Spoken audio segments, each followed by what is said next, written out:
Hello! A lot of people ask me how I set up my emulators. In this case, we're going to be doing my PlayStation 1 emulator, which I use ePSXe.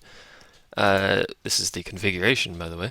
So the plugins I use for video, I have Pete's OpenGL2 Driver 2.9, which I believe is the latest one for quite a while. Sound, I have POPS D-Sound Audio Driver 1.9, which is Pete's again.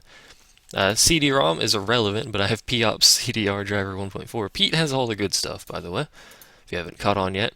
BIOS, I use mine. Go get your own.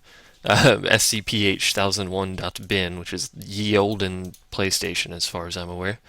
NetPlay, I don't have. Gamepad, I've got set up with a 360 controller, so you can see all that nonsense there. You can set that up yourself. Most people, what they want to know is the video, so if I can show you that. It's a bit off screen. That's better. Basically, this is my Final Fantasy setup, and if it works with Final Fantasy, it generally works with everything else. In this case, I've got Final Fantasy VII. The window size is a bit low because I'm trying to keep it, I don't know, Final Fantasy VII-ish. But all of this stuff is really dependent on the game you're trying to do. It changes a lot when I'm recording these, when I change games to play and stuff like that. But for internal resolutions, I have them maxed out on very high and ultra high, because the PlayStation 1 emulator is old and, 256 megabyte card, oh my god. Anyway, you should have that. I think integrated cards have that much, come on now. And then I have stretching mode, needs to be on try to keep pixel ratio for a lot of games. For it to look even remotely right.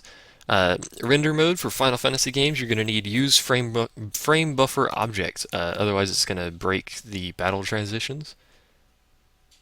For texture filtering, I use, for Final Fantasy VII, I use 3, so standard without sprites, unfiltered 2D.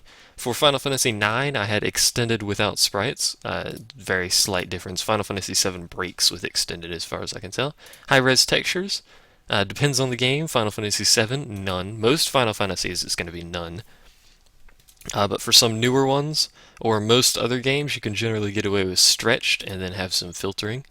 Graphics card, leave it on auto detect because it maxes out at 512. You probably have more than that. That's just the FPS, whatever. Leave it to do its thing.